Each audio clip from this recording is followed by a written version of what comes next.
You're watching Leafs Morning Take with host Nick Alberga and former NHLer Jay Rosehill. The show starts now.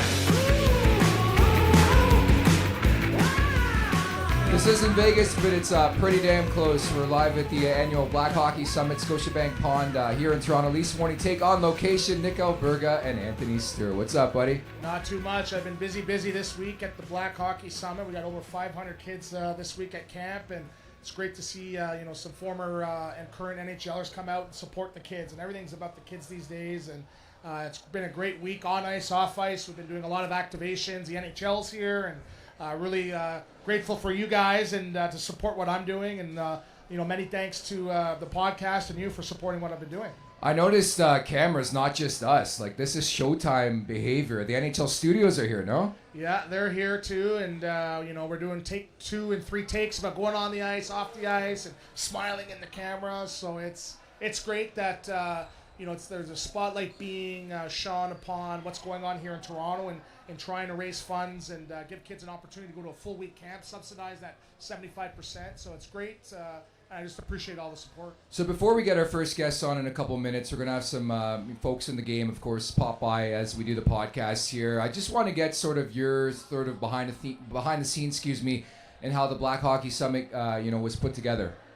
Well, camps these days are very, very expensive. I think it's a minimum sometimes $600-700 a week. So I wanted to give the experience, to some young kids that just can't afford to play the game. So I think we charge, $200 this week. And with that, you get lunch, you get a jersey, you get socks, you get your Hydro Water, who we're going to talk about in a minute here. You get all this camp experience. And, for me, it was like, what was I missing as a kid? What would have made me better and got me prepared to play at the next level? And, we had Carlos Subban come out yesterday and read a book and talk about PK. And, we had Mark Fraser from the Maple Leafs and Val James. So it's all this stuff, like what could have made me a better player on and off the ice and a better person. That's what I'm trying to replicate for these kids, because anybody that's played in the NHL, they said if they had an experience like this when they played when they were younger, they would be a lot further along. So it's very, very exciting, and it's great to have the support of Scotia Pond Arena, the restaurants, everybody that's in attendance. Yeah, this is actually amazing. And the one question I wanted to ask all our guests today were, what does it mean to you to give back? Obviously, and maybe just talk about your upbringing in general. Well, again, I came from humble beginnings and didn't have any. I think didn't even have a wood spoon, let alone a silver spoon in my mouth. But we grew up in the shelter system in Scarborough, where we grew up on government assistance, $2,000 a month for myself, my mom, and 6 younger brothers and sisters. So it's definitely tough.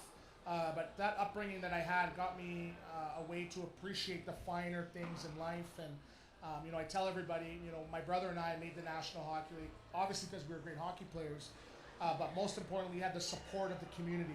We had families come that they weren't just doing it because I was good and we want to stack a team. They were doing it because it's the right thing to do. So that community support is what we're trying to replicate right now with camps like this and giving back to the next generation of kids. Lastly, Hydro Water.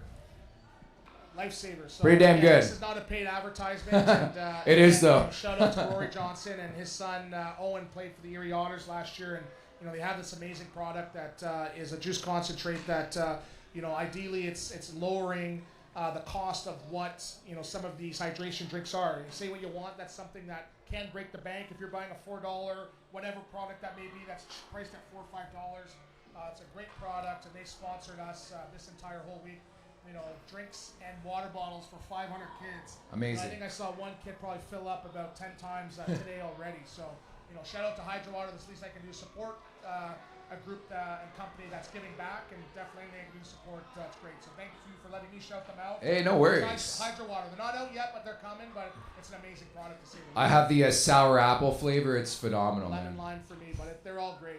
Yeah, I heard you can mix it with some root beer. I heard. Really? Yeah, okay. Now we're talking sort of my language here. So at the Leafs Nation 401, where you can subscribe on YouTube, hit that subscribe button, hit that like button. Leafs Morning Take wherever you find your podcast. And make sure to leave us a 5-star review. Don't forget to visit theleafsnation.com for the very latest on all things Toronto Maple Leafs. The opening segment is brought to you by Greta Bar YYZ. For a good time, find Greta 590 King Street West. Weekly specials, live sports, over 60-plus arcade games. Let the games begin. Go big. Go to Greta Bar YYZ. So as we welcome in our first guest, maybe just your thoughts on what the Maple Leafs have done thus far. I like the moves. Right? And talking about when you don't really get the success that you need or you want, you have to make change. And I heard Mike Keenan, regardless of any season, you like to make a minimum 10-15% changes on the roster. So I like the signing by Domi, right? And I see the analytics saying the contract's not going to age well, but you can't really put an analytic number on the feeling and the vibe that someone brings to the team. And he is a guy that bleeds blue and white. And his second half of the season was great. He had a lot of chemistry with Austin Matthews too. I like the Stolar signing. He's a guy that can come in and be possibly a number one if Joseph Woll's not going to be able to stay healthy, but I think this year he can. And we got Murray as a number 3 at $787,000 or whatever it may be. I don't think anyone's complaining about that. But Chris Tanev, again, you know what he's going to bring 20 minutes of hard-nosed hockey. He's going to clear the front of the net, get the puck out, block shots with his face.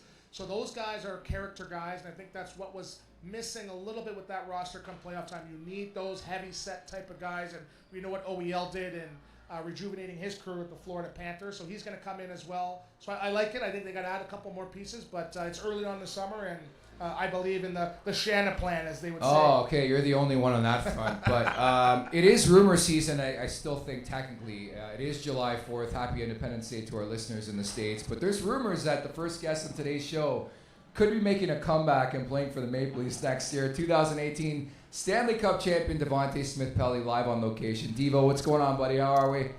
We made it back from Vegas. Holy, I can't swear. Holy crap. What a time. Your impressions actually of the Sphere, that was pretty damn cool. I didn't go inside of it. How did it look on TV, Devo? It looked nice. The whole production and everything looked really, really, really nice. I actually golfed at the Wynn Golf Course and saw it from the outside, so saw the NHL draft advertisement on the outside, and I'm looking forward to actually going in and seeing you two or whoever else is playing in there. Man, you know what's amazing? It's like, I guess it comes with winning a Stanley Cup, but this guy just buds the line at excess. I've never seen that before. I'm like waiting in line. I got to hook up there. Devo just right in there, eh, Devo? I know some people who know some people, so they helped out. I think they know that I despise lines, so they helped me out, Great to hear. Well, it's great to be here at the annual Black Hockey Summit. I asked Anthony the same thing. What does it mean to you to give back to the community? Yeah, it means a lot. I think, personally, I wouldn't be here without programs like this, without people helping out. Hockey's an extremely expensive sport. Without guys helping out with my sticks and equipment and skates and stuff like that, which were, extremely, extremely expensive growing up. I wouldn't have been able to play. So, back when I was younger, there was a program called Skills, same type of thing. There was a lot of people helping out monetarily and stuff like that. And I'm forever grateful for that because, like I said, if without that help and without camps like this, I wouldn't be able to play in the NHL at all. Stu, you got a question? You're just going to sit here. Yeah, we're missing a microphone. I think I ate it for breakfast. But maybe elaborate a little bit just sort of on the help and who you grew up playing with in the Toffoli's, and maybe talk about Shapiro's who helped too. Yeah. Was it Hyman as well? So Zach Hyman, Tyler Toffoli, we all played together. But yeah, like you said, Harvey Shapiro helped extremely generous man. He helped a lot when it came to equipment and stuff like that, stuff that was just ridiculously expensive. And, he didn't ask for any favors. He didn't ask for anything back. We didn't even really know him before joining the team, and he just did it out of the goodness of his heart. And, I appreciate that family a lot. And, my way of giving back was bringing the Stanley Cup to their backyard on my day with the Cup and getting Harvey and then Zach and the whole family to just, be around it. And without them, that wasn't possible, even though, that was 20 years before that they helped out, but it wouldn't have been possible without their help. So I'm extremely grateful for them, and I tell them all the time how grateful I am. And it's funny, when you won that cup, there's a couple kids in that picture. It was raining on that day that he brought the cup out, and he stood there in the rain with these kids to make sure that they all took a picture with him. And I think from that group, I think there's a couple kids that was their NHL draft year this year. So it's funny how things come full circle. And one of the things I was missing is I didn't get my mentor until I was about 23, 24 years old. When it was a little bit too late. But just talk about some mentors that you may have had in Chris, my brother Chris, and Wayne Simmons, and how they helped shape your career in helping you on your journey, opening some doors for you to get to the NHL. Yeah, I met you, Chris, Joel, Wayne. I think I would have been probably grade 9 or grade 10. You guys were working out, and I skipped math or English class and came out to watch you guys work out. And that was my first time seeing in person, people that look like me that were at the next level. So, then we became extremely close, and then I was the little brother of the group and got pushed around and then was taught the hard way on a lot of things. But like I said, I put it in my Instagram post when I retired. Without that group of players helping me and then mentoring me, I wouldn't have been able to play at all. Like I said, I didn't see anyone. We lived 5 minutes away from each other. Yeah. I used to ride my bike to their house to get a ride to the workout. I didn't see anyone until then that looked like me that made it, so that was huge. Well, it's great that you bring that up because obviously, so you have the access to clubs, I have access to the NHL draft. I was inside the Sphere, what a spot. But the one thing I noticed, guys, and again, you guys are humble, but like the difference you guys have made in the community, even watching this year's draft, the players of color, even in the first, I thought that was amazing. There's really been a breakthrough, even being at this camp in, say, the last 10 years. What does that mean to you, Devo? Yeah, to me it means that we're making a difference, and, to be able to give back and help, and, if one kid gets drafted, but seeing how, diverse the first round, it just makes the game so much better. The more diverse it is, the more people from different backgrounds that are playing, it definitely makes the game way better. A game that we love, it just makes it makes it bigger and way better, and that's what we want. And we want it to be diverse. We want people from different backgrounds to be able to play, and a camp like this has definitely, helped players, move on. And I think you're going to continue to see it. The guys who got drafted this year were probably the first group of guys in this program, and you see now there's kids 8, 9, 10, 11, 12. So hopefully in the coming years we're going to see a lot more moving on from this program. So primarily we know you as a Washington Capital. You win the Cup in 2018, but let's face it, you're a closet Leafs fan. We know it. Every playoffs you text me, this team sucks, blah, blah, blah. So yeah, I know exactly. We're never, okay, I've got proof here. I'm not going to put it on air. But Devo, anyways, what do you think of what the Maple Leafs have done the last couple days? Do you feel like they're better prepared to maybe win in the playoffs? I think if you look at the team, they're probably better than at the end of last year, based on the defensive ads.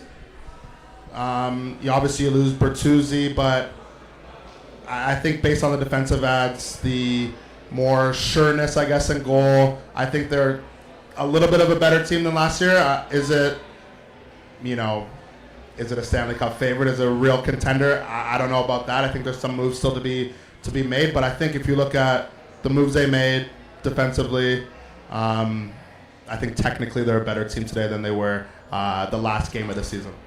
Did you grow up playing against Domi?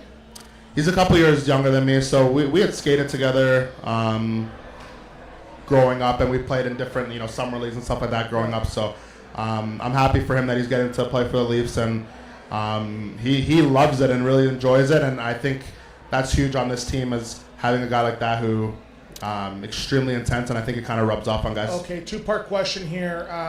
You saw the moves that the Washington Capitals made. Yeah.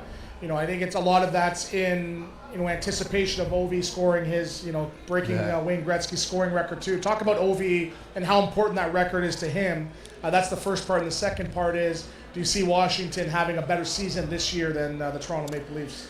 Yeah, I think I think the record to him, it's not the number one thing on his mind. I think even Max said it in his interview after all those trades. He just sent a thumbs up emoji to the GM saying, good job. He's not too worried about that record. It's just gonna come. He's more worried about winning. He's extremely intense and is worried about winning. And with winning, he's gonna get his goals. So I think the team being good is number one on his mind.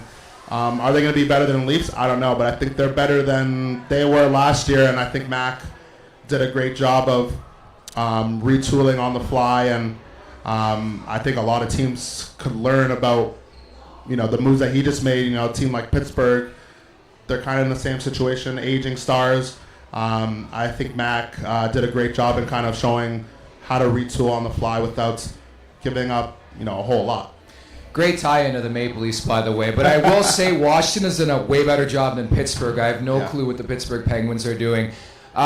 Mitch, who knows? Interpret it the way you want. You exchange Kevin Hayes for Riley Smith for Kevin Hayes, pretty much is what that team. They brought in Grzelcyk as well. I'm not crazy about supporting Crosby the way they have, as opposed to Washington, who made some big-time changes. The Chychrun move I thought was really, really good. Mangiapane, PLD, we'll see what happens there. But certainly have changed the roster a bit. And I could see Washington, again, back in the postseason. So back on the Maple Leafs front, curious to get your perspective being a former player in this league. You played, obviously, in the Washington Capitals, win the Cup with them. A lot of noise behind the scenes. How is that handled inside the room? Obviously, there's been a lot of tension in terms of the media and dissension as well when it comes to Mitch Marner. I think in the room they're probably not really discussing it. You don't think so? I played in Montreal. Sorry to hear that. Just as much noise. Yeah. But when you're in the room, you're not really talking about it. You're kind of focused on the task at hand of that day. Maybe when you get away from the rink, have a couple beverages and you're sitting around, you might talk about it. But once you're at the rink, you're there to work. You're worried about doing your best on that day, and then you kind of figure it out as you go. So I don't think the guys in the room are talking about, no move clauses and how much guys are making and stuff like that. I think, when they step into that rink, they're worried about getting better that day, winning that day, and going with it as they go. I'm going to put you on the spot. If you're the GM of the Maple Leafs and you have the ability to make a trade, would Mitch Marner be a guy that you maybe shuffle out to better the roster? I think Mitch Marner is extremely skilled player. He's really, he's one of the better players in the league. I think at this point, the way the contracts are lined up, he just has to be the guy who kind of gets moved out. And I can understand the Leafs being, nervous about losing that trade or worried about, how he does when he gets moved on. But I think you just you have to make the leap. And, you see other teams being cutthroat and, no, we're doing anything we have to do to win. I think they're just a little bit too timid and, what's the worst that could happen? You lose in the first round again. And I don't know. So I think you got to just make the leap, be a little bit more cutthroat. But without his say, you can't do anything. So. Yeah. So, in your opinion, what should you, what would there be in a trade for? Is it a defenseman, is it a forward? I think there's that perception out there that they're doing it for cap space. You don't trade Mitch Marner just for an $11 million hole to go fill with 3-4 other guys. What would you think they need, and especially after the moves that they made so far in acquiring Tanev and OEL during free agency? It's hard to say. I think you obviously have to get some sort of a forward back to be in that spot, some sort of a disher, some sort of a player like that. But I think you are trading for that cap space, and you can allocate the money a different way. I think that comes with it, and I don't know if that's the right thing or the wrong thing, but I think trading away that money, it coming off the books, John Tavares coming off the books, you're trading for that cap space and able to allocate the money a different way than it's been allocated the last 8 years or whatever it is. Lastly, we are a Leafs podcast. Were you ever close to being a Toronto Maple Leaf in your career? I thought I was close, maybe. I talked to Dubas once on the phone before at free agency, and I thought it was maybe close. I was a little bit excited, but it didn't work out. So I would have loved to play on the Leafs, but I'm happy with the way my career shaked out anyway. Yeah, not bad, I would say. Childhood team, though? Leafs fan? Yeah. See, for confirmed. Sure. He is a real Leafs fan. Can't thank you enough, Devo, for stopping by today. Appreciate it. We'll talk soon, bud. Yeah, thanks, guys. Appreciate it. 2018 Stanley Cup champion Devante Smith-Pelly continues to give back to the community. It's always great to touch base with Devo, one of the best, man. I've met a lot of great players, past and present in the league, and Devo's one of the best. Oh, he is, and again, he's one of those guys. When I call for events like this, he's the first guy to come and show up, and very, very humble. And you know, you think about it and talking about the Maple Leafs, like, you know, when me picturing this team winning a Stanley Cup, who's that guy that comes and has a Devante Smith-Pelly run where if he didn't do what he did during that run, Washington Capitals don't win the Cup. So that's when I evaluate teams. Who's that Devante Smith-Pelly that's going to score that big goal in the third period and overtime to win a Game 6 or a Game 7? So he is one of those guys. And you know, the one thing I could say is, you know, I think his career ended a little bit short, where there should have been a lot more teams lining up for his services, because he's almost like Joel Ward, where, you know, we were training in the summer and he'd be like, yeah, don't worry about it. It's not even June yet or July. And he'd be like, you know what? I don't need to turn it on. It's not even playoffs, because he's one of those guys, come playoff time, brings it. And I think that's sort of that element that they need to improve upon with this current Toronto Maple Leafs roster. And that's exactly like the next question, if we had more time with Devo, I was going to get to, is like, who does he envision being that guy on the Maple Leafs? Like, to me, Calle Jarnkrok comes to mind, Max Domi, like some of the tertiary options, because I do recall that postseason run where it's like, yeah, the big boys were the big boys for the Capitals, but then all I remember is like the amount of monster goals that Devo scored in that playoff run. But I'm going to lead you down the pipeline, and you're going to get on my exact same page, where I know we're on opposite ends of the spectrum. Dallas doesn't do what Dallas did this year without whom? Logan Stankoven. And who else? Can't think. Tyler Seguin? No, I would say Stankoven. They're young guys. Yeah. Right? So on this roster, you need young guys that can step up and have big moments. And Toronto, they have Matthew Nyes. Who is the other guy given the opportunity? If he does it, can you not envision him doing what a Stankoven does, or a Wyatt Johnson? And who is that guy that I'm talking Easton about? Cowan. No. No? No. Minton. No. Joe Hall. Nick Robertson. Oh my, are you kidding me? Again, I can see the YouTube channels blowing up right now and saying that, but wild behavior from you. You need to put a guy like that in a position to succeed. And I don't know how many trades he needs to request or whatever. Give the guy an opportunity to see what he can do, because to be successful and in a cap system, you have to have entry level or, you know, second contract guys under 2 performing above, and that's what the Dallases did. You saw Florida with some young guys stepping up, having big playoffs. You have to invest not money, but time, energy, and development, and having these guys be key cogs in your wheel. Would he not? If you gave him 14 and a half minutes a night, maybe a little of a power play second unit, does Nick Robertson not have 20 goals? Think about that. I hope. I watched him in the playoffs. Really couldn't do much. But it is a polarizing debate in this market. I think at the very least he's going to get an opportunity. I think if this continues to go on, like, it's no secret the Leafs are looking at depth here. As our elite security, Kane Alacock, I don't know what's going on. Just let 3 or 4 people buy Signing autographs. But yeah, I get what you're saying, and I do think as we get longer and longer here in the offseason, I think there's a potential that Robertson could be back. Absolutely, and again, I see the headlines. You know, Liljegren out the door. It's like, you can't just keep getting these first and second rounders for 2-3 years, not giving them opportunities, and then now, you know, shipping them out the door. And yes, I understand the Sandin move too, but to be successful, you need these young guys stepping up. And part of the onus is some guys are ready, some aren't, but you have to develop them and give them proper opportunity to show what they can do. And I'll tell you this, and I'll look the camera right in the eye. They were talking about getting rid of Matthew Nyes before he signed, and I said, you guys are crazy. It's my job with some of the agency work that I do, one of my 12 jobs that I do, to watch this guy on a daily basis. And I said, this guy is going to be a star. He could potentially beat a Chris Kreider. And a lot of people laughed me off of TV. I know about my Jack Campbell, But with that take, Matthew Nyes is going to be a star. So, but they came in, they gave an opportunity right away to show what he can do, and you need to do that. And again, I think Liljegren's one of those guys. If you get rid of him, you're going to regret that. Same thing with Nick Robertson, because would this team not do great with a Trevor Moore? Yeah. Say what you want. Are they not missing an element of McCann? Are they not missing Zach Hyman? So because of that cap system, they're getting rid of those guys, those $3 to $5, $6 million guys, because of that problem that they have, and that in lies why they have to now solve that Marner problem, or those guys making, you know, half your cap on your top end forwards. Well, that's exactly it. When you have those 4 guys, you need to find the value deals. That's why I think even going into training camp, there's going to be a lot of expectation that a guy like Easton Cowan makes the team. Even, I don't know if you caught this yesterday at Leafs development camp, but the AGM, Haley Wickenheiser, essentially saying he is very close to being NHL ready.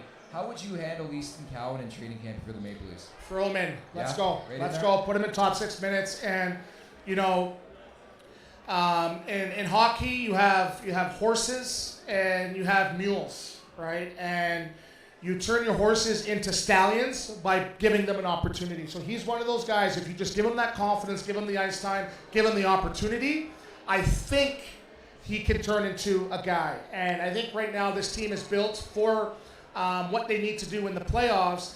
So you can afford to lose a couple games early on, but I want to see these young guys come in and get a legitimate opportunity. Not one game here on the top 6, then bottom 6 up. Give them 10, 15 games just to show what they can do, and I can guarantee you'll be surprised. And I just got a text. We have our next guest pulling up in an Uber shortly here. I guess some people are on Black Hockey Summit time, so they'll be attending here in a second. Who is it? We'll have to wait and see. We're going to find out in mere moments here. Our next guest here, again, we're at the annual Black Hockey Summit, Scotiabank Pond here in Toronto. Leafs Morning Take, Nick Alberga, Anthony Stewart. But yeah, it's a good point when it comes to Cowan, because I think there's a lot of great examples around the league, and even when you talk about Matthew Nyes, he almost got traded to Chicago, right? The deal fell through. They were going to get Marc-Andre Fleury, and now I totally agree. Like, he's a guy who I want to be with this organization for the next 10 to 15 years. So. Yeah, and I don't want to get into rumors too, but he almost went back to college over $100,000. Wow. Right. So when you think about that and where he was to where he is now, like, we're going to be sitting there talking about, well, what's he going to be making his next contract probably by January. So he's one of those guys that is a big body, plays along the boards, can score that big goal. And again, I know the Cowboy doesn't have that size. Minton is another guy that can play some big hockey as well too. But you need these young guys. You need it. You need the young energy, and you need these guys stepping up too. So we see our next guest there. Let's get him just to say a quick hello. I know he might be under a little bit of a, Secret Service, but give me a second here. Yeah, one sec. All right, we're going to try to get our next guest over here. We might get in trouble for this, but we'll try our best here. Just trying to get a quick hello on the show. But certainly I think when you look at the Maple Leafs moving forward, with some of the younger guys on the roster, you just never know on that front. And so I'm Mark Fraser's representative here, and he's here strictly on Black Hockey Summit. Okay, so no other conversation. Fair enough. He did play for the Toronto Maple Leafs, so we'll bypass that. Mark, thank you so much for stopping by. The question I've been asking everybody today, what's it mean to you to give back to the community? Oh, well, it means a ton. Honestly, I just actually drove up here with Val James and his wife Ina, and Val's first African American to play in the NHL, first black alumni with the Toronto Maple Leafs. And we were saying, imagine what it would have been like going to a hockey tournament as kids, where majority of the participants looked like us. Young racialized or young black youth playing the game. We had such pleasures and appreciation for what the game was able to do for us, but we're often the only one. So to be able to give back, to see, just arriving already, seeing the excitement of the kids' faces. Hockey Equality does a fantastic job running this summit. As an executive of the Toronto Maple Leafs and MLSE, more than happy to support and partner with them. It's a really great testament and builds a lot of confidence that we know where our dollars are going, and they're going to just building inclusion and accessibility for so many different age groups of young, diverse kids here in the city to play hockey. That's why it's important. That's something I didn't have growing up. Who are some of your inspirations and mentors growing up? The one actually who Stewie and I were just with last week at the draft in Vegas was Jerome McGinley. And actually, we had a lunch with some of the young, diverse prospects, and his son Tej was one of the ones. And Jerome had to step out for a second, came back in, and Stewie, you would have seen me actually still fanboying. I got him to sign a little picture that he signed when I was much younger, and the autograph had faded away. I said, look, I know we're colleagues now, but or have been for a while, but you're still that guy for me. And it was just what he represented, his charisma, the leader he was, the toughness, the type of player. But whether it was media, fans, his teammates, people in the arena, everyone would speak highly of this guy as someone that, just did it the right way. So obviously, being biracial, I look up to a guy like Jerome and how he played and just what he looked like and represented. But it was also just who he was as a person. Very much I always want to model myself after that type of individual. Were you not shocked? Again, I've met Iggy a couple times, had some conversation, but again, he's big time. But were you not shocked how humble he was? Yes. And just how that trait, just trickles down to his son Tej, where we're sitting there at lunch, and you're just sitting down with one of the boys. I was amazed at, when some of these people have some success, you get a little bit too big time, but he is Jerome, hanging in the dome with Jerome. Yep. Just a humble guy. That's it exactly. It's and again, I think it speaks back to that character and who he was, and very much, I'm sure, how he was raised. Our careers were very different, his and mine. But, the appreciation to know that we competed for a couple years against each other on the ice. And then, he had these moments for me before my draft that really stood out to me. And just being able to kind of relive that again with him, it's almost like he's shy. Like, oh, come on, don't make me, blush from doing something he probably would have done any day of the week. But, he intentionally saw a kid who looked like him wearing his jersey, walked off his bus, had a conversation, signed everything for me. And that kid ended up getting drafted and playing against him, a few years down the road. But, yeah, he's a very humble, very modest individual. Yeah, I get the advice. We have, some advice with our charity, and they say you can't be everything to everybody, but if you're able to talk about just the different communities that you work with and how personally fulfilling it is, and, sometimes when you retire, you sort of lose that purpose. How much purpose does this work give you on a daily basis to give you? It's hard work, I understand that. It's challenging, and sometimes it's an uphill battle, but just the fulfillment you get at the end of the day, knowing that you're making a difference in the communities. That's very much it, Stewie. It's a lot of times being on this side of hockey and trying to, just continue to grow the culture of it, it can feel like pushing water up a hill, is the analogy I use sometimes. And that can lead to some very difficult days, especially early on, when I was new and I was creating this role and sort of navigating the corporate side and hadn't really been in that space before. And there can be a lot of frustrating or discouraging moments in any sort of social advocacy efforts. But it's moments like this, Stewie, that you've created here at the Black Youth Summit for Hockey Equality, seeing these faces, seeing the normalization of diverse kids. And it's not necessarily, there are, I'm sure, some learn-to-play folks here who are just getting into the game, but a lot of these youth are also ones who've just been a part of the game forever. So it's not, not necessarily just an introduction. It's creating space for those who have very much already been a part of this game and are a part of this game. And that's the best part for me, to be able to look back and see, the impact that is being felt by these youth. That's why it's important. I mentioned coming over here with Val. I was in the NHL by the time I had my first black teammate. I can't recall. I might have one or two maybe, racialized or black players at a hockey camp I would have gone to as a kid. And I was from Ottawa. So seeing this is special, and I'm just grateful. It's the effort that we do together in the different groups and ways that we can work together. And you see the impact that makes all those sleepless nights worth it, because this is going to be the effect of it. Years and decades down the road, our work, we're already seeing it pay off, and this is a perfect example of it right now at the Summit. I thought it was a really seamless addition from your playing days to now non-playing days. What's it like working for the Maple Leafs? Obviously, you've had the perspective of being a player, but also working for the team now. It's been great, honestly. It's funny, you tease. I say to folks, as a player, you think the business is contracts, getting called up or down, getting traded. Wow, was I wrong? It's so much more than that. There's 20,000 people in your arena for 3 hours, and only 1 hour is a game being played. So how do you engage through those other two? And just understanding MLSE is obviously a very big place too, so we have a lot of departments, how we work together cross-functionally. I might have an idea of something I want to do to celebrate Black excellence with the Leafs, but we're incorporating content, social team, our creative team.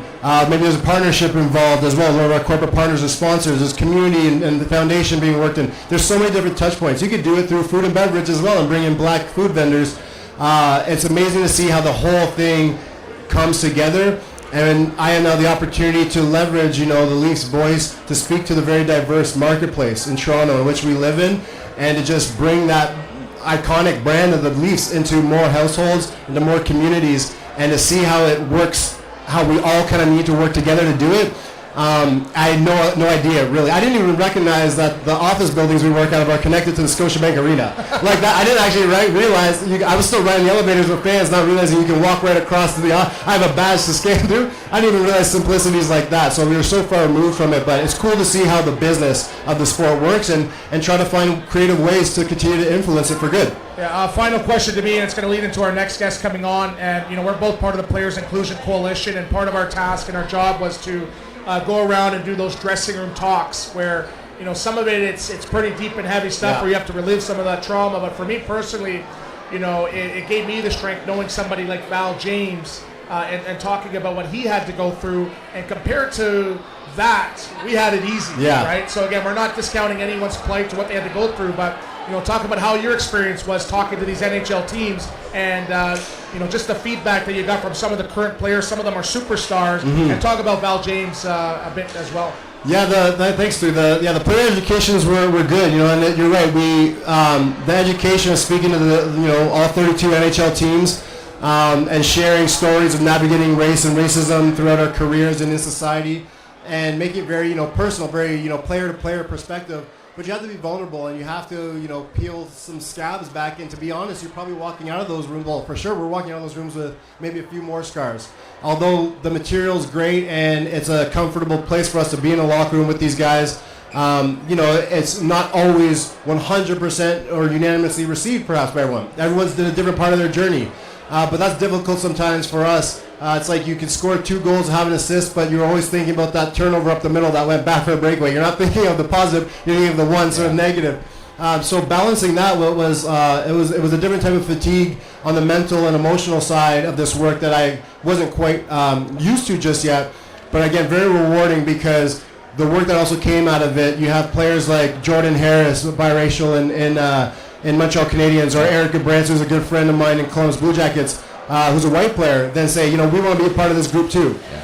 So that's where the benefit has come from. And anytime we have an opportunity, or I do with the Leafs, to celebrate Val James or to bring him in some of the things we're doing here in Toronto, he kind of laughs and says, I don't, the alumni jersey giveaway, like they won't want, the Leafs troops, they won't want me. I'm going to get booed. I'm thinking, first of all, you're not going to get booed, Val. But second of all, like, I don't know if you know who you are to us. And I had a T-shirt with Val James' picture on it as a Maple Leaf that I made myself for my brother and I years before I ever met Val James.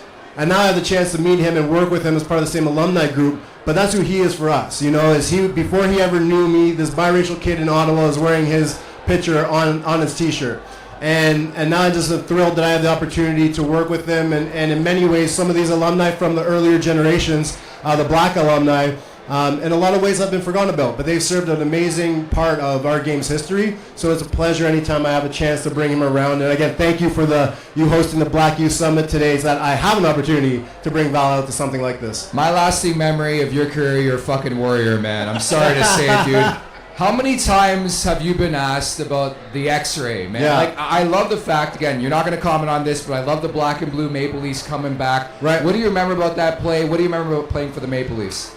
I remember a lot about that play, because actually, although it shattered my skull and I took a slap shot to the forehead, I actually didn't have a concussion. Oddly enough, I was quite lucky that no eye damage, no concussion, no brain damage. The X-ray, the CT scan is real. I was denying it at first because it felt weird that your medical records got leaked, but that's, I guess, Toronto. But no, that is real. It's very Terminator looking. For those who haven't seen it, it's definitely online. But that team and the time I spent here in Toronto, it's funny, when I think I had about better part of 7 years in the NHL, and when I think of hockey memories, I immediately go right to the Leafs locker room.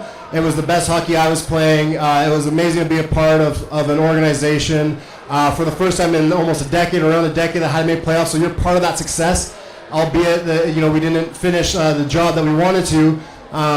But the fan base, everyone was just so thrilled and so proud, because we showed that promise.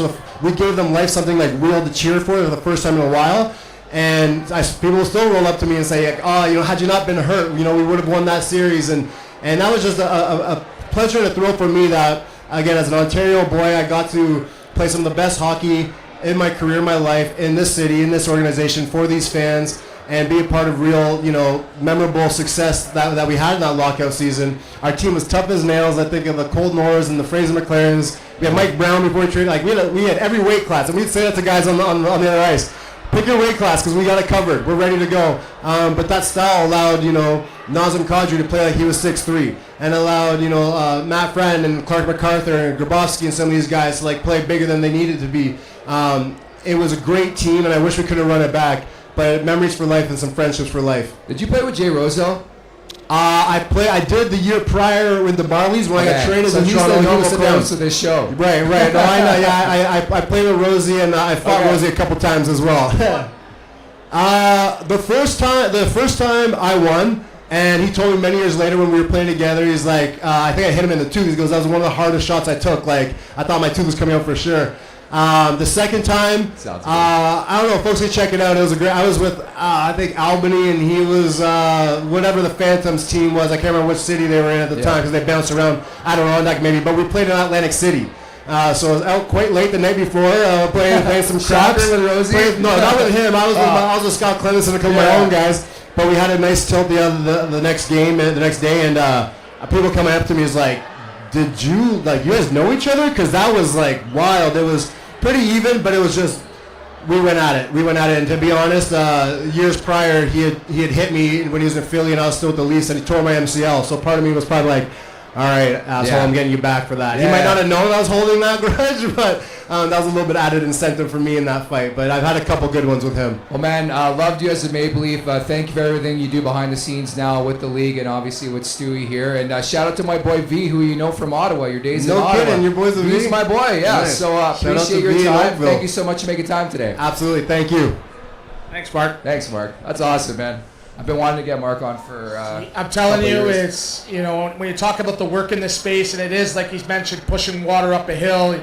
Yeah, he is a champion for this, and I wish we could ask him about the current Leafs, right, and all that too. But again, he's really didn't, though, no. He does a lot of work in the organization, and he's a future star. He's a star that you might be hearing on the radar as a future GM. Like he has that star quality, him is like where he and wants that's to his get aspiration. To. Like. Yeah. He's talked about, being commissioner, and he has big aspirations, but he's one of those guys that he puts in 60, 70 hours a week, right? And, so it's going to pay off because he's a champion, he's a star, and I'm excited and really grateful to call him a friend. Very well spoken too, and so thankful of Mark to make some time for today, and obviously you being the agent for the interview there. We didn't cross any boundaries. I saw you a little tingle when I asked about the Leafs there. But no, for me, but again, I understand it, right? Yeah. The Leafs, it's a brand, and they don't want any random headlines, because this is the one market where if you say the sky's green, there's going to be 27 headlines. So-and-so says the sky's green, and there's going to be 12 articles. There's going to be 1,000 comments on the YouTube page, right? I'm still getting flack for Jack Campbell. It's been 2 years. That was the worst take of all time. Right? Before that, let me talk about that segment. They said, we want some hot takes. We want some hot takes. So for the Vezina, give me a hot take. And I said, well, Jack Campbell's going to Edmonton. They got rid of Koskinen. Smith retired. They brought him in to be the heir apparent. They were cleaning up their defense. Let me ask you this question. If they brought in Jack Campbell and they brought in Coach Knobloch at the same time, could he not be in the running for the Vezina? Based on what Skinner did once he came in and all that. Yes or no? When you think about that, was it that crazy of a headline?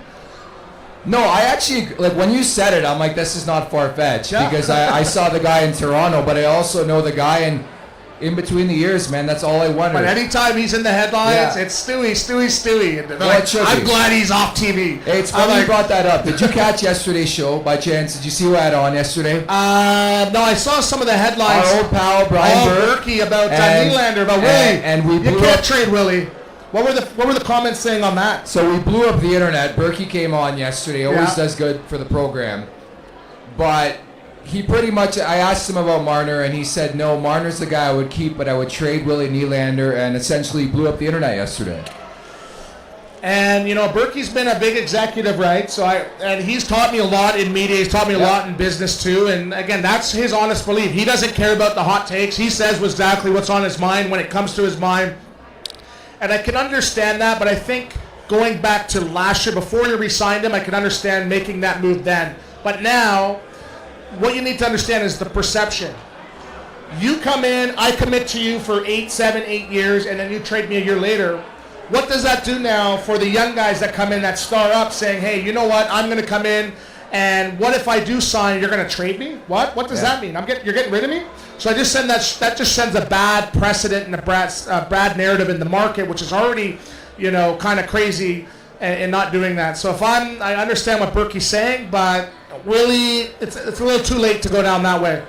I felt a little bad because I saw the comment section and people were like, why didn't you guys battle back on that notion that he'd rather keep a guy like Nylander as opposed to Marner? My reasoning is I think everybody's entitled to their own opinion. I'm not the type of interviewer, if you will, that's going to bounce back on somebody. Even if some may have felt it's outlandish to feel that way, Mitch Marner is a star in this league. So for those of you watching, that's why I didn't answer back. I did ask why trade Nylander. I think that was an appropriate question, but there are some who do interviews that like to push back. I like to give them the forum and say how they feel, and Berkey said how he feels. Like, I mean, it's obviously a polarizing debate in this market considering the deficiencies of this franchise in the last decade.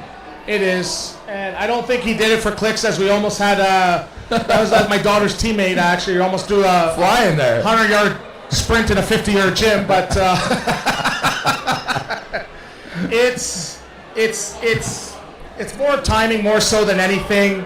But I'm telling you right now, and anyone that is a hockey guy, this is one of the toughest jobs to be a GM or a coach in Toronto, in the hockey market, in the whole entire hockey stratosphere. Yeah. I would not want this job. You pay me $3 million, I would not want to be every single trade, every single headline be about every single move I'm making. Yanni Nakapal, what's going on with Nakapal, dude? What's going on with his knee? And this, it's not official yet. What's going on with that? Are you reading my Twitter again? Right? I do not want that. I would not wish that on anybody. And it's a tough job. But again, it's all under the notion that if you win, you are a legend. You will not have to buy a beer. You will not have to buy a chocolate bar. You know, and I see the treatment that Darcy Tucker and Wendell Clark get, and all they did was play hard for this. So I think that's what the fan base wants. That's what the media wants. They want to be able to anoint the next Dougie Gilmour, Wendell Clark, Darcy Tucker. As we bring in our next guest here on the program, your lovely wife Shantae is going to hook things up here. We bring in Val James. What's going on, Val? Nick Alberga, nice to meet you. Nice to meet you. Thank you. It's for you. Thank you so much for doing this. First and foremost, what does it mean to you to be here? To me, it means giving back to the community. It means helping inspire the younger generation, and hopefully we can get them to do something that's going to help mankind. What's it like to be an inspiration, a pioneer for like it must feel so cool to you to be here signing autographs, knowing that you're the reason why everybody's here. Well, it's true nice though. in that, and it's one of those things that I can't get used to it. You know, I love doing it, but the thing is, to know that I'm inspiring so many people, I think that's just a great thing. And at one point, I did not know how many people I was inspiring until I actually came to Toronto. I found out it was a massive amount of people, and I just still can't believe it. Same thing in Buffalo. It's like, as long as I'm helping the kids realize their dreams, and even if they can't have a hockey dream or a soccer dream or any dream like that, that they can take all of the discipline things that we teach them and use that in the real world. Because I tell the kids, if you work as hard in the real world as you do on the ice trying to impress us, you'll be successful, no problem. Yeah, myself growing up, I didn't really have many mentors, and there's very few black players to look up to, and you were one of them. Talk about just the atmosphere here, and I always, preface this by saying, like, if I had something like this where I could come in and be around kids that look like myself and have mentors and learn about finance and learn about, all these different things, how much better off I would be. So what does it mean for you now to see where the game is, compared to what you had to go through when you were younger? Like you just said, to me, it means the world. It's like a lot of the kids are now getting that opportunity to, let's say, try on the sport and see if they have the talent, and even if they don't have the talent, to have fun out here and take all these perspectives that we're giving them back into real life. Now, the disciplines that they do learn out on the ice, and as hard as they work, it's like someone telling you to turn left and you turn right. Now, that's a mental thing. Okay, so as long as you can get that mental thing under control, the world's the limit. You can do whatever you want. It's very true. The first African American to play in the NHL. Do you remember that moment? What did it feel like? Did you understand what was happening? Well, I kind of knew, but I wasn't really focusing on that. I was focusing on the fact that I wanted to stay on the team and actually go out and not make a fool of myself, right? Do you have like a lasting memory of that game that will always resonate with you? The lasting memory I have of that game was I got to, I'm sorry, folks, I'm going to say it. I got to fight Terry O'Reilly. and you know what? I had been after him for a number of years because of what he'd done to Brad Park on the New York Rangers. So I remember that. And the thing is, I'm not trying to brag about it because we are both still good friends. You know, it's one of those things where I needed him, he needed me.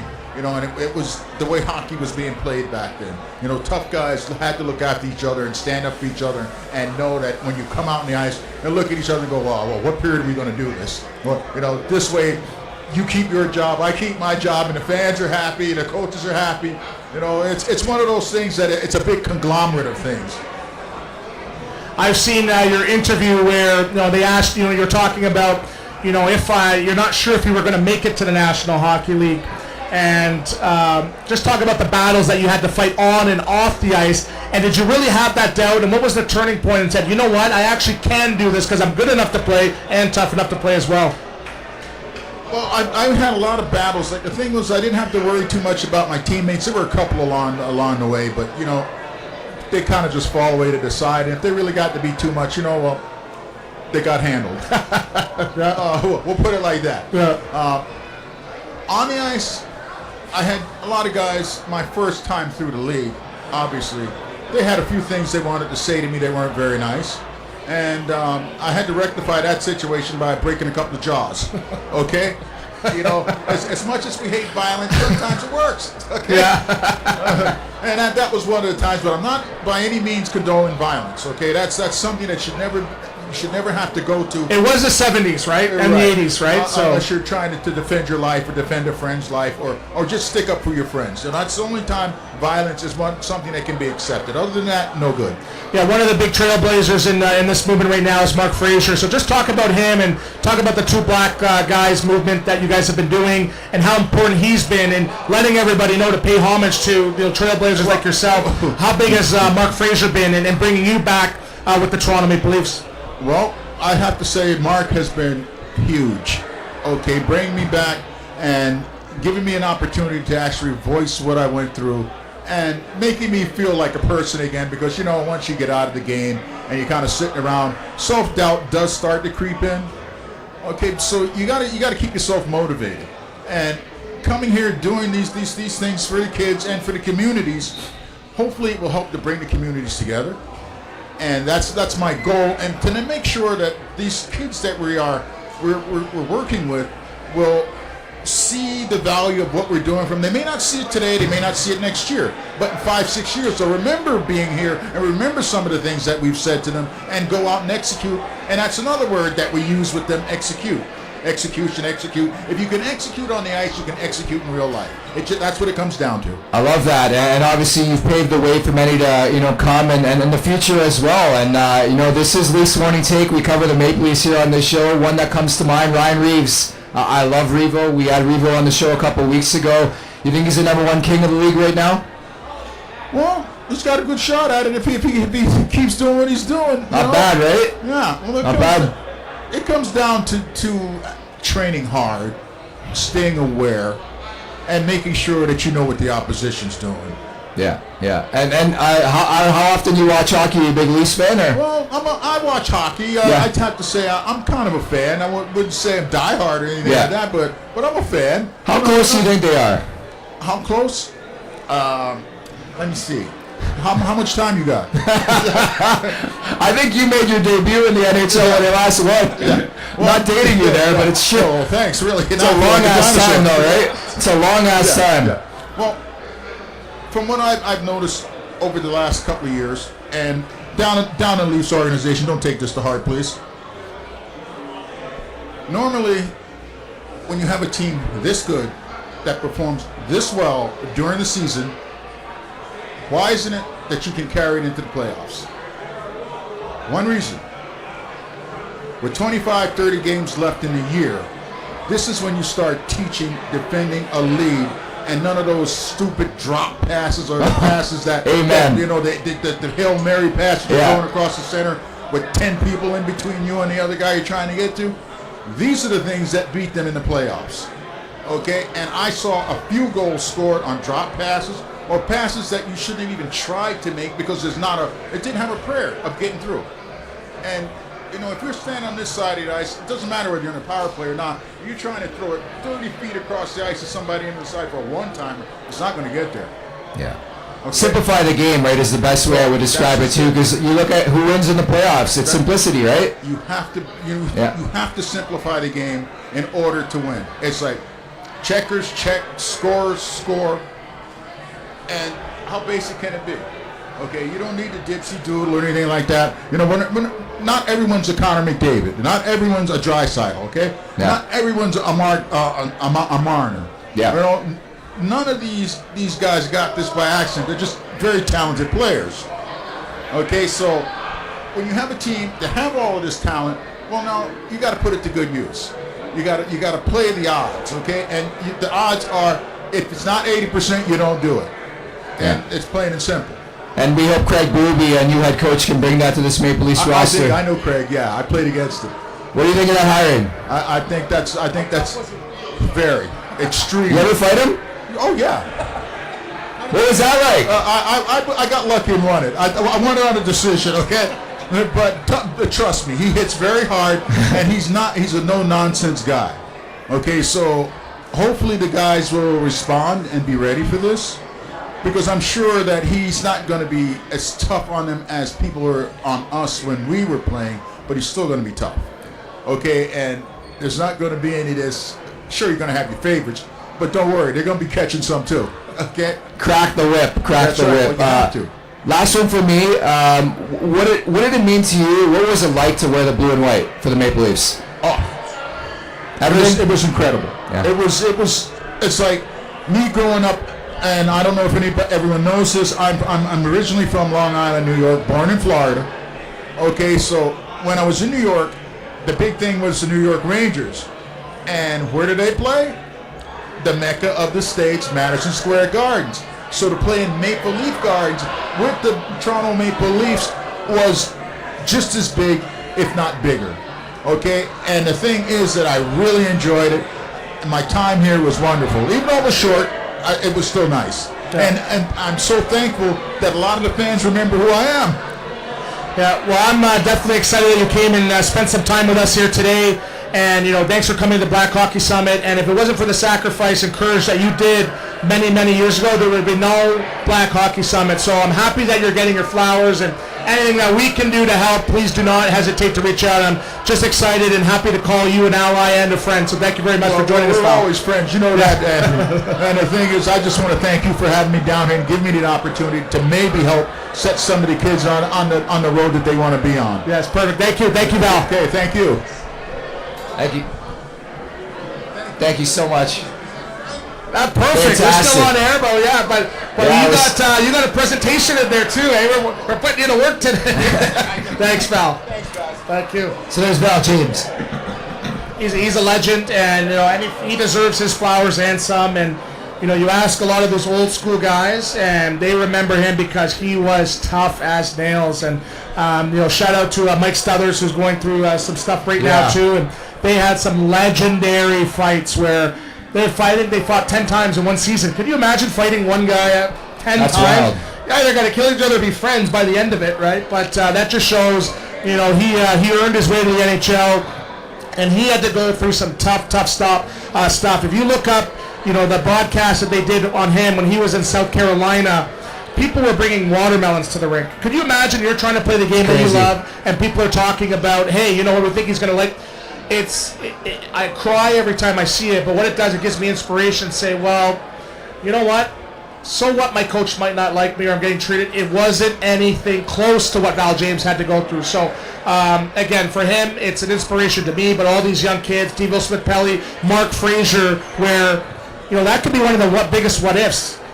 One of the Leafs go out at every deadline and try to grab on Mark Fraser, right? So what if he, didn't get hurt or whatever? Yeah. So, but I'm excited that you guys came here. We came here today to do the show, and we got to get Rosie live next time. We got to get him down in there, but really appreciate you guys coming down today and spending some time with us. So you want to wrap things up? What else do we got? Leafs in 5. They're winning the 5. Yeah. What else you got? Anything else for me? We talk about patience. But now's the time. Now's the time, and I know they invested big in bringing in Craig Berube, and for me, I played harder, and I think that's what this team needs, to play a little bit harder for a coach that I think they honestly deep down respect. And if you cannot get up and play for a coach like Craig Berube, who's been there, and he's asking you, whatever he's asking you to do, he's done every single thing times 2, 3, 4. Go into a corner, play hard, go to the net. If you can't get motivated, oh man, maybe we got to get the lockout here and cut everyone's salary 25% like they did to me in 2005. Yeah, it's not like you bring that up every show. But again, I like to be optimistic. I'm a Toronto sports fan. But when you have some of the best players in the world, that gives you a chance. You saw Connor McDavid and you saw Leon Draisaitl. If Toronto Stars are at their best and they get the depth in the goaltending, I'm putting them against anybody, especially in that Eastern Conference. But like you said, games aren't won on paper, they're won on, and we'll just see. We will see. But we've been seeing for a while. I'm going to need some glasses because it's hard seeing there, Nick. I want to see a blockbuster trade. That's what I want to see. Yeah. It is time for the last call, brought to you by Bet365. Open an account with Bet365 today. Bet on a huge range of markets, so whatever the sport, whatever the moment, it's never ordinary at Bet365. So we're making it official. Anthony Stewart is putting money on the Maple Leafs to win the Stanley Cup this season. Hey, it's probably, 6-1 right now? So Yeah. I got some pretty good odds. So I'm looking forward to it there as Giovanni Smith just walks by. And But I'm optimistic. I'm optimistic because you have one of the best players in the world. And when he's on, he's electrifying. I believe he can win the series by himself. And each little heartbreak is getting prepared for the next year, where I think this is the year they take the next step. Saw the money as well in Austin Matthews to win the Rocket Richard. Again, it's ridiculous. Like, we just, I know. Did you put some ducats down, $100, $200? Health permitted too, but I mean, you never know on that front. Stuart, I want to thank you first and foremost for everything you do with the community, everything you've done with the show, and for hosting us today. No, thanks a lot. It's great. Shout out to Silent Vic, who's in the background working hard. We go way back. But thanks for having me, and thanks to viewers for listening and watching in. And look us up, www.hockeyequality.org, to support, volunteer, donate. We're doing a lot of great things. We talked about last year Zane Parekh going top 10. We talked about Kevin Heed, Ty Henry. Next year we have Kayshawn Aitchison in our program, Malcolm Spence. Look those guys up. And if the Leafs are picking anywhere in their 2021, you don't pick those guys up, they're stepping in the league right away and playing. So that's that's for the fans right there to look forward to. Thank you for joining in today, and I'm really excited to be here with you today. Yeah, last but not least, shout out to Hydro Water once again. Colin on location did a phenomenal job behind the scenes. Producer Vic, as mentioned, our three guests, Devante Smith-Pelly, Mark Fraser, Val James. That's Anthony Stewart. I'm Nick Alberga, and this has been another edition of Leafs Morning Take, live from the annual Black Hockey Summit. We'll talk soon. Take care. Make sure to check out more of our content right here on the Leafs Nation YouTube page. We got long-form interviews, we got clips, we got epic rants by Jay Roseau. We simply have it all. And don't forget, you can find out much more at theleafsnation.com. Thanks so much for watching.